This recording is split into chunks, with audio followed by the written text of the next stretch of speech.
If you're leading growth, building a startup, or looking to ladder up your skills, then you're probably really busy. So every other week, tune into Growth Snack, the Breakout Growth Podcast short, where Sean Ellis and I share one key growth learning to help you on your journey to breakout growth success. It's food for thought for anyone hungry for growth. All right, Sean, ice scoring. You came up with the idea a long time ago. What is it, and why do you think it can help teams succeed? Hey, Ethan. This will be a fun, quick conversation on something that I hear referenced a lot. In fact, my daughter had an internship at Noom this past summer, and she came to me one day and said, "Dad, I learned the coolest thing. They're using this thing called ice scoring, and have you heard about it?" And it was fun to be able to tell her, "Yeah, I came up with that a few years ago."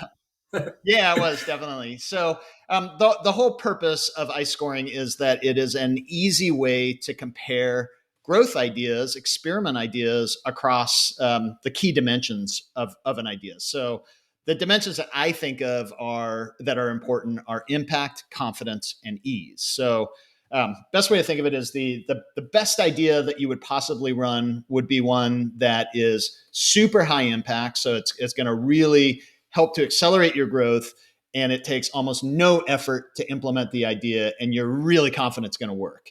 Unfortunately, those ideas are extremely rare, and so most of the time you need to do a bit of a trade-off. The potentially really high impact ideas might actually be pretty difficult, and so they're going to score low on the ease side, and or confidence might not be real strong. But basically what you're doing is you're scoring across those three dimensions on a scale of 1 to 10. And the best idea is going to be a 10 on impact, a 10 on confidence. Yeah, how do I come up with more ideas like that, right? But, exactly. I think, ICE, obviously a prioritization tool, but what do you see as kind of the larger goal here? So the larger goal is really to maximize the impact on growth. And I don't care if you're Microsoft or you're an early stage startup, there's a limited number of resources you're going to have to work with, and you want to be able to maximize the impact from those resources on growth. And so being able to test more ideas. So if we look at Jeff Bezos from Amazon says our success at Amazon is a function of how many tests that we run per day, per month, per year, so something like that on the quote from him. But if you want to run that high velocity of tests, you want to be able to run tests that really move the needle. And so that's what this is doing. This is giving you a way to really figure out how do you move the needle the most with the resources you have. So how do you generally calculate impact? So impact, that's a hard one. Sometimes I've missed it a lot. I remember we scored one idea as a 4 that ended up increasing the leads we collected by like 400% on a program we had. So you don't always get it right on it, but I think the best way to calculate impact is to look at a kind of a model of the business. And if you take a part in your main funnel, for example, and you say, if we got a doubling here, what would that do to the business? Is there a chance we could get a doubling?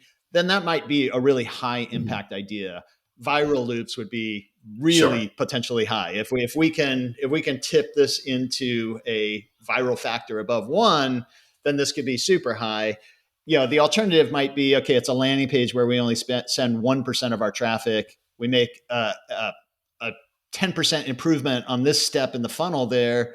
It's probably not going to move the needle very much because it doesn't touch that many people. So it's really, I think, through modeling the potential impact is the best way to see. And do you see confidence as confidence on your belief in that impact?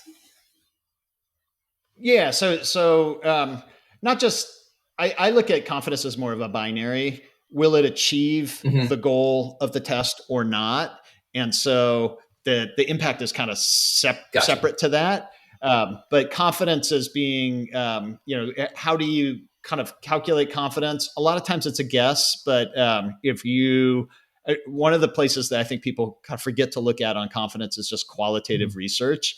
So the more you understand the problem you're trying to solve or the opportunity you're trying to tap into through customer interviews or surveys, and you're really contextualizing the issue, the more likely you're going to run a test that is successful. Right. And so, or if we've run a couple of tests here, they were both successful, we do another one, maybe I'm going to be pretty confident, or we've run 10 tests in this area, nothing's moved the needle, probably my confidence level is going to drop quite a bit. And then with ease, I've always struggled because, how do I know how easy it's going to be for my developers to implement? How do you look at ease, or how do you score it without it getting overcomplicated?